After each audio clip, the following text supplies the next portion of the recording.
കവിയെ നീ എന്നരുകിൽ വന്നാലേ ഉലകം ഏനിരുളത് പകലിരവായി മാറുത്. Hello guys, എല്ലാവർക്കും നമ്മുടെ വീട്ടിലേക്ക് സ്വാഗതം. ഇന്ന് പനി പിടിച്ചൊരു ദിവസമാണ്. രാവിലെ കുറച്ച് ലേറ്റാണ് എണീക്കാൻ. രാവിലെ എണീറ്റിട്ട് ഇങ്ങനെ ഇരിക്കുകയാണ്.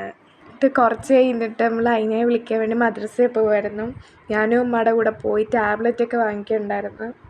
ഹോസ്പിറ്റലിൽ ഇന്നലെ പോയായിരുന്നു. പിന്നെ വേറെ കുഴപ്പമൊന്നുമില്ല. ഇങ്ങനെ തുമ്മിയാണ് പോയത് തന്നെ. അതിൻ്റെ ഇടയ്ക്ക് ഇങ്ങനെ ഓരോ തമാശയൊക്കെ പറഞ്ഞ് നിങ്ങൾ ചിരിച്ചുകൊണ്ടൊക്കെ പോകുമായിരുന്നു. എന്നത്തെയും പോലല്ല, ഇന്ന് ക്ലൈമറ്റിലൊക്കെ ഒരു ചേഞ്ചൊക്കെ ഉണ്ടായിരുന്നു. ഫുഡ് കഴിക്കാൻ ഞാൻ പോയിരുന്നു. വന്നിട്ട് ഫുഡൊക്കെ കഴിക്കണം.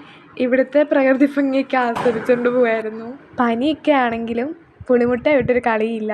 വാങ്ങിക്കാൻ വേണ്ടിയിട്ട് നമ്മൾ കടയിൽ കയറിയായിരുന്നു. ഇങ്ങനെ അതൊക്കെ വാങ്ങിച്ച് ഞാൻ കഴിച്ചുകൊണ്ട് നടക്കുമായിരുന്നു. ഇങ്ങനെ നമ്മൾ നടന്നു പോയായിരുന്നു. ഈ പൂ കണ്ടില്ലേ? ഈ പൂവിൻ്റെ പേരെന്തോന്ന് എനിക്കറിയത്തില്ല. എന്തോ ഒരു പൂ. ഇതിങ്ങനെ നോക്കിക്കൊണ്ടിരുന്നു. പിന്നെ കുറച്ച് പിക്കൊക്കെ എടുത്തിട്ടുണ്ട്.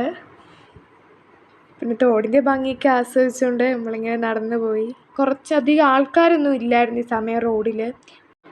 ഒരു സൈലൻസ് ആയിട്ട് ഇങ്ങനെ വിജനായിട്ട് കിടക്കുന്ന ഒരു ടൈമായിരുന്നു. ഞാനും അമ്മ ഇങ്ങനെ ഓരോന്നൊക്കെ പറഞ്ഞ് നടന്നു പോയി. ഈ ഒരു ടൈം ഇങ്ങനെ ഇതിൽ കൂടെ നടന്നു പോകാനൊക്കെ നല്ല വൈബാണ്. പിന്നെ ഞാൻ വീട്ടിൽ ഒറ്റയ്ക്ക് ഇരുന്നതുകൊണ്ട് അമ്മയുടെ കൂടെ വന്നതേ ഉള്ളൂ അതിനെ വിളിക്കാനായിട്ട്. അങ്ങനെ നമ്മൾ പള്ളിയുടെ അടുത്തെത്തിയിട്ടുണ്ട്. കുറച്ച് ടൈം കഴിഞ്ഞിട്ട് അതിനെ വിട്ടത്. അതിനെ വന്നിട്ടുണ്ട്. അതേ നമ്മൾ ഫേവറേറ്റ് പ്ലേസിൽ നമ്മൾ പോയിട്ടുണ്ട്. ഊഞ്ഞാലാടാൻ വേണ്ടിയിട്ട് ഞാൻ അവരുടെ കൂടെ കയറിയതാണ്. പിന്നെ എൻ്റെ ഒരു ഫ്രണ്ടിനെ കണ്ടായിരുന്നു. അങ്ങനെ ഞാൻ വിളിച്ചിങ്ങനെ ഹായൊക്കെ കൊടുക്കത്തെയാണ് ഇപ്പോൾ കണ്ടത്. ഇവിടെ ഉള്ളവരൊക്കെ കണ്ട് എന്നെ ചീത്ത വിളിക്കാതുകൊണ്ട് ഞാൻ കുറച്ച് നേരമായിട്ട് ഞാനങ്ങ് ഇറങ്ങിപ്പോയായിരുന്നു. എന്നിട്ട് ഞങ്ങൾ പെയ്യെ വീട്ടിലോട്ട് നടക്കുവാണ്.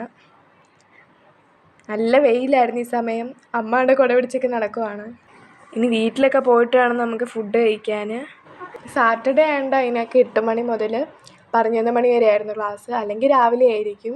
അതിനെ വീണ്ടും പാർക്കിൽ പോയി കളിക്കണമെന്നൊക്കെ പറഞ്ഞ് ഇങ്ങനെ വഴക്കുണ്ടായിക്കൊണ്ടിരിക്കുമായിരുന്നു. ഞാൻ വന്നപ്പോഴേ കാപ്പിയൊക്കെ കുടിച്ചു. അതിനായി അമ്മയും കഴിക്കുന്നേ ഉള്ളൂ. ഇത് നമ്മുടെ ലൊക്കാലിറ്റിയിലുള്ള കറങ്ങി നടക്കുന്ന ഒരു പൂച്ച കൊണ്ട് വെച്ചിട്ട് പോലാണ്. നമ്മുടെ ടെറസിൻ്റെ മണ്ടയിൽ നിന്ന് കിട്ടിയതാണ്. ഇതിൻ്റെ കൂടെ വേറൊരു പൂച്ചയും കൂടെ ഉണ്ട് കേട്ടോ. 2 പൂച്ചയാണ്. അതിനകത്ത് ഈ ഓറഞ്ച് കളർ ഷെയ്ഡ് വരുന്ന പൂച്ച നല്ല രസമുണ്ടായിരുന്നു. ക്യൂട്ടായിരുന്നു ആ പൂച്ച. നമ്മളതിനെ അവിടെ തന്നെ വെച്ചിട്ടുണ്ട്. എന്നിട്ട് ഞാൻ കഴിക്കാനുള്ള ടാബ്ലറ്റൊക്കെ കഴിക്കുമായിരുന്നു. അങ്ങനെ ഗുളികയില്ല നമ്മൾ കഴിച്ച് കഴിഞ്ഞ്. പനിയുടെ ക്ഷീണമൊക്കെ ഉള്ളതുകൊണ്ട് ഞാൻ പോയി പിന്നെ കിടന്നായിരുന്നു. ഞങ്ങൾ ഇവിടുന്ന് ഉറങ്ങിപ്പോയി. അതുകൊണ്ട് ഉച്ചക്കത്തെ ഫുഡൊക്കെ താമസിച്ചാണ് കഴിച്ചത്. വീഡിയോ എടുക്കാൻ പറ്റിയില്ല. പിന്നെ നല്ല കാറ്റൊക്കെ, കറണ്ടൊക്കെ പോയി. പിന്നെ ഇടി വെട്ടിയപ്പോൾ പിന്നെ ഫോൺ മാറ്റി വെച്ചു. പിന്നെ മഴയൊക്കെ തോന്നി നമ്മൾ ചായയൊക്കെ കുടിച്ചായിരുന്നു. പിന്നെ ആര്യയുടെ കൂടെ ഡാൻസൊക്കെ പ്രാക്ടീസ് ചെയ്തു. പിന്നെ അതൊക്കെ കഴിഞ്ഞ് നേരൊക്കെ വൈകി. പിന്നെ ഞാൻ എഴുതാനായിട്ടിങ്ങനെ പോയി. കുറേ പഠിക്കാനുണ്ടായിരുന്നു. കുറച്ച് നോട്ട്സൊക്കെ എഴുതി വെച്ചു. പിന്നെ കുറേ കാര്യം ഇങ്ങനെ റിവൈസ് ചെയ്ത് നോക്കി. ഇന്നത്തെ ഏകദേശം എല്ലാം കംപ്ലീറ്റ് ആക്കിയിട്ടുണ്ട്. പിന്നെ അതൊക്കെ കഴിഞ്ഞ് കുറച്ച് കഴിഞ്ഞിട്ട് ഫുഡ് കഴിച്ചു. ഇന്ന് ചോറും മീൻ പൊരിച്ചതും മീൻ കറിയും അച്ചാറും മാങ്ങ അച്ചാറൊക്കെ കൂട്ടിയാണ് കഴിച്ചത്.